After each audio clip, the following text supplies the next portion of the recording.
14 जून 2022 हमारे देश की युवाओं को फिर से याद रहेगा ये दिन, क्योंकि मोदी जी ने इस दिन एक स्कीम लॉन्च किया है जिससे देश के युवाओं को मोटिवेशन मिलने के वजह सेल्फ डाउट आ चुका है। ये स्कीम के लॉन्च होने के कुछ घंटे बाद से देश में कई जगह पर प्रोटेस्ट होना शुरू हुआ। बिहार के लखीसराय पर 2 ट्रेन में आग लगा दिया गया है। तेलंगाना में ड्यूरिंग प्रोटेस्ट एक आदमी की मौत हो गया है। पंजाब हरियाणा में फार्मर्स प्रोटेस्ट करना शुरू कर दिया है। अब इनको लगता है कि एक बार सरकार के साथ जीत गए तो दोबारा भी जीत जाएंगे। आज के वीडियो में हम अग्निपथ स्कीम के बारे में जानेंगे और दोनों तरफ की कहानी यानी सरकार की और स्टूडेंट्स की पर्सपेक्टिव को समझने की कोशिश करेंगे। ये स्कीम आखिर में इतना कंट्रोवर्शियल क्यों है और इसके साथ साथ इसकी प्रोज एंड कॉन्स को भी देखेंगे। 14 जून ये स्कीम लॉन्च किया गया था ताकि इंडियन यूथ को फौज में भर्ती होने की मौका दिया जाए। फाइनली सिलेक्टेड कैंडिडेट्स को अग्निवीर कहलाया जाएगा। इसकी एज लिमिट जो है वो है 17.5 साल से 21 साल तक। उसमें सिर्फ इसी साल के लिए अपर एज लिमिट को 21 की जगह 23 साल किया गया है, क्योंकि 2 साल से रिक्रूटमेंट बंद था तो इसीलिए इसको रिलैक्सेशन के तौर पर देखा जा रहा है। इसकी जो रेम्यूनरेशन है वो पहला साल 30,000 प्रति महीना से शुरू होकर चौथे साल में 40,000 तक पहुंचेगा। इसके साथ साथ एक अग्निवीर कॉर्पस फंड बनाया जाएगा जिसमें अग्निवीर 30% ऑफ द सैलरी के साथ साथ इक्वल अमाउंट में सरकार भी कंट्रीब्यूट करता रहेगा और 4 साल खत्म होने के बाद ये कॉर्पस फंड 11,71,000 रुपया बन जाएगा, जिसको सेवा निधि पैकेज कहा जाएगा। इसके साथ 48 लाख की एक LIC कवर मिलेगा जो सिर्फ सर्विस के 4 साल के लिए है। मतलब इन केस अगर कोई अग्निवीर ड्यूरिंग ये 4 साल सर्विस के दौरान अगर कोई शहीद हो जाता है देन उसके फैमिली को ये 48 लाख मिलेगा। लेकिन इसमें कोई पेंशन नहीं है और सर्विस के बाद कोई मेडिकल फैसिलिटीज भी नहीं होगा। अब गवर्नमेंट की मानना है कि ड्यूरिंग दिस सर्विस एक अग्निवीर कई तरह का स्किल सेट डेवलप करेगा, जैसे discipline, physical fitness, leadership qualities and patriotism. ये सब सुन के ऊपर से काफी अच्छा लगता है, क्योंकि 22 या 25 साल की उम्र में कभी कोई अग्निवीर रिटायर होगा, उसके पास करीबन 12 लाख कैश रहेगा। उससे वो कोई बिजनेस कर सकता है या कोई प्रोफेशनल कोर्स कर सकता है या दोबारा एम्प्लॉयमेंट के लिए फ्रस्ट्रेटेड हो सकता है, मतलब नौकरी ढूंढ सकता है। सुन के काफ़ी ल्यूक्रेटिव लगता है, लेकिन असल में ऐसा है नहीं। ये एक शॉर्ट सर्विस कमीशन है। 4 साल बाद सिर्फ 25% अग्निवीर को आर्म्ड फोर्सेस में रखा जाएगा, बाकी 75% को निकाला जाएगा। अब जो बच्चा 18 साल के बाद कोई प्रोफेशनल डिग्री लेने के वजह अग्निवीर बनने के लिए चला जाएगा, उसको 4 साल बाद कौन सी कॉर्पोरेट हाउस नौकरी देगा? एंड हम सबको पता है कि प्रेजेंट गवर्नमेंट धीरे धीरे सब कुछ प्राइवेटाइज कर रहा है।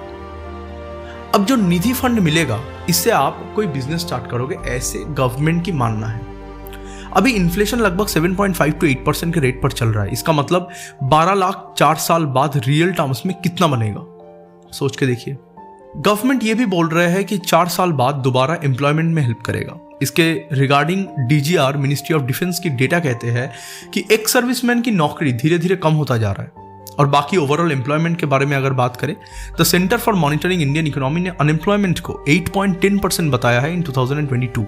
In fact DOPT department of personal and training के मुताबिक जो वेटरन्स है उनके लिए ग्रुप C में 10% एंड ग्रुप D में 20% की रिजर्वेशन रखा गया है। लेकिन जून 2021 तक जो एक सर्विसमैन जो PSUs में रिक्रूट हुआ है उसकी परसेंटेज है 1.15% for group C and 0.3% for group D।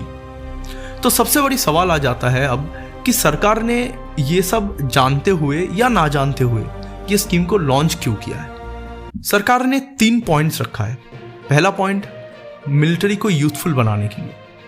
हमारे देश की जो मिलिट्री पर्सनल है उनकी एवरेज एज है 32 साल। अब ये स्कीम लागू होने के बाद एवरेज एज 32 से होके 26 में आ जाएगा। इससे हमारी फ्रंट लाइन डिफेंस इंप्रूव होगा, हमारे मिलिट्री की एक यूथफुल मिलिट्री बनेगी। सेकेंड पॉइंट जो रखा गया है वो है कि overburdening of military expenditure via pensions. तो इस स्कीम के तहत एक वन टाइम फंड है जो 11,71,000 रुपया बनेगा। बाकी कोई पेंशन का सिस्टम नहीं रहेगा, तो इससे गवर्नमेंट के ऊपर कोई पेंशन का बर्डन नहीं रहेगा। इस साल का जो अगर डिफेंस बजट की बात करें तो 5,25,000 करोड़ के आसपास कुछ डिफेंस बजट में रखा गया है और उसमें से 1,20,000 करोड़ के आसपास पेंशन में जाता है। 2,33,000 करोड़ सिर्फ रेवेन्यू एक्सपेंडिचर में जाता है। रेवेन्यू एक्सपेंडिचर का मतलब होता है पेमेंट ऑफ सैलरीज, मेंटेनेंस, खाने का खर्चा, एस्टेब्लिशमेंट्स। और तीसरा पॉइंट और आखिरी पॉइंट जो गवर्नमेंट ने बताया है कि जो पेंशन से जो पैसा यहाँ बचाया जाएगा वो पैसे से डिफेंस को हम टेक सेवी यानी टेक्नोलॉजिकली मॉडर्नाइज कर सकते हैं। जैसे आज के डेट में मिलिट्री वॉर से इंपॉर्टेंट हो चुका है साइबर वॉर, स्पेस वॉर, जो कंप्लीटली टेक्नोलॉजिकली डिपेंडेंट है। इनफैक्ट जो कंटेम्पोररी वॉरफेयर्स है उसको भी मॉडर्नाइज करना काफ़ी ज़रूरी है, क्योंकि हमारे नेबरिंग कंट्रीज भी इसी लाइन्स पर चल रहा है। इसकी एक एग्जाम्पल आप देख सकते हो, चाइना अपनी आर्मी को ग्रेजुअली कंसाइज छोटा करता जा रहा है। 2016 में चाइना ने 18 जहाज को कमीशन किया था, वहीं पर यूएस ने 6 जहाज को कमीशन किया है। इसका मतलब चाइना काफी एग्रेसिवली ये स्टेप्स ले रहा है। चाइना का प्रेसिडेंट जिनपिंग ने वर्ल्ड क्लास फोर्स को प्रोड्यूस करना चाहता है जहां पर they can dominate the entire Asia Pacific region. मैंने India China relations and China कैसे आईओआर रीजन को डोमिनेट कर रहा है उसके ऊपर मैंने वीडियो बनाया है, लिंक इज गिवन हियर। अब इसको लेके इतना जो बवाल चल रहा है उसको थोड़ा समझ लेते हैं। देखिए, देश में जॉब लेके काफी इनसिक्योरिटी है पहले से ही, जिसके कारण ऐसे अफवाहें बहुत जल्दी सरकार के खिलाफ फैलते हैं। आपको क्या लगता है कि ये प्रोटेस्ट होने के बाद एस्पिरेंट्स फॉर्म नहीं भरेंगे? अग्निपथ के रिक्रूटमेंट के शुरू होने के बाद बाकी जो भी मिलिट्री रिक्रूटमेंट्स होता था वो सब बंद हो जाएगा। अभी तक करीबन 60,000 vacancies round the year different forces में भर्ती किया जाता था, लेकिन इस साल वो करीबन 50,000 में लेके आया है, दैट टू फॉर 4 years। इसको लेके देश के युवाओं में एक डर पैदा हुआ है, स्पेशली जो बच्चे अभी तक इस उम्मीद में तैयारी कर रहे थे। लेफ्टिनेंट जनरल विनोद भाटिया ने यह स्कीम को क्रिटिसाइज करते हुए कहा कि यह स्कीम इंप्लीमेंट करने से पहले कोई कंसेंसस नहीं लिया गया है। हेंस ऐसे करने से जो 75% अग्निवीर्स जो 4 साल बाद फोर्स से निकाला जाएगा वो सोसाइटी में एक फ्रस्ट्रेटेड मिलिटेंट बन के घूमेगा। ये स्कीम किसी को फायदा नहीं करेगा। नाउ इस स्कीम को एनालाइज करते हुए कुछ प्रॉज एंड कॉन्स को आउटलाइन किया है। Let's see one by one. ये स्कीम से आर्मी छोटा, मजबूत और यूथफुल बनेगा जो फ्रंटलाइन वॉर्स में जा सकता है। दूसरा पॉइंट यह है कि Indian legal age of marriage is 21, तो कहीं ना कहीं ये अग्निवीर्स के ऊपर कोई फैमिली का बर्डन नहीं रहेगा। ये थोड़ा सा सेल्फिश सुनने में लग रहा है, लेकिन कोई इस बात को डिनाई नहीं कर सकता है। जहां तक एक्स सर्विसमैन की स्टेटस की बात किया जाए वो भी उनको नहीं मिलेगा। इतना फंड जो पेंशन में जाता है cloud with other revenue expenditure, वो सब कम हो जाएगा, which can actually B put into good use. Younger generation ज्यादा टेक्नोलॉजिकली अवेयर होगा, इससे इनको साइंटिफिकली और मॉडर्न ट्रेनिंग देने में आसानी होगा। इससे आर्म फोर्सेस में एक होमोजेनाइटी आएगा, बिकॉज अग्निवीर कोई रेजिमेंट बेस्ड नहीं होगा, रेदर देन दिल B diploid in every kind of forces. इसके अगेंस्ट जो आर्ग्यूमेंट्स है उसका पहला पॉइंट ये है कि जो अग्निवीर्स को ट्रेनिंग दिया जाएगा वो 6 महीने का होगा, जिससे हम इनएडिक्वेट ट्रेनिंग भी कहा जा सकता है, क्योंकि एक ऐसे ही रिक्रूटमेंट प्रोसेस रशिया में होता है और रशिया की जो आर्मी है वो कितना इनकॉम्पिटेंट है वो हम सबको पता चल चुका है अब तक। अभी आर्मी में करीबन 1,30,000 पर्सनल की शॉर्टफॉल है, या स्कीम के बाद ये शॉर्टफॉल एक रियलिटी बन जाएगा। जो 75 अग्निवीर्स 4 साल बाद रिटायर करेगा उनके लिए एम्प्लॉयमेंट मिलना काफी डिफिकल्ट हो जाएगा, बिकॉज जो स्किल सेट के साथ वो रिटायर करेगा उससे एटलीस्ट कोई कॉर्पोरेट में तो नौकरी मिलना मुश्किल है, और सरकारी नौकरी की उम्मीद या वादा दोनों में से कुछ भी नहीं है। इन अग्निवीर्स में कभी कोई डीप पैट्रियोटिक फिल्म डेवलप नहीं होगा, ऐसा एक्सपर्ट की कहना है, क्योंकि this job comes with an insecurity.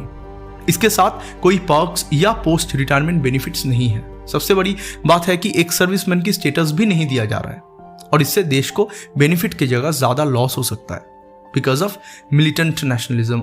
जो 25% को परमानेंट कमीशन में लाया जाएगा that solely depends on the commanding officer, which can lead to favouritism, पक्षपात। इसकी पॉलिटिकल एंगल को लेकर मैं बात नहीं करूंगा, बिकॉज ये स्कीम की बोथ पॉजिटिव एंड नेगेटिव्स बहुत वैलिड है।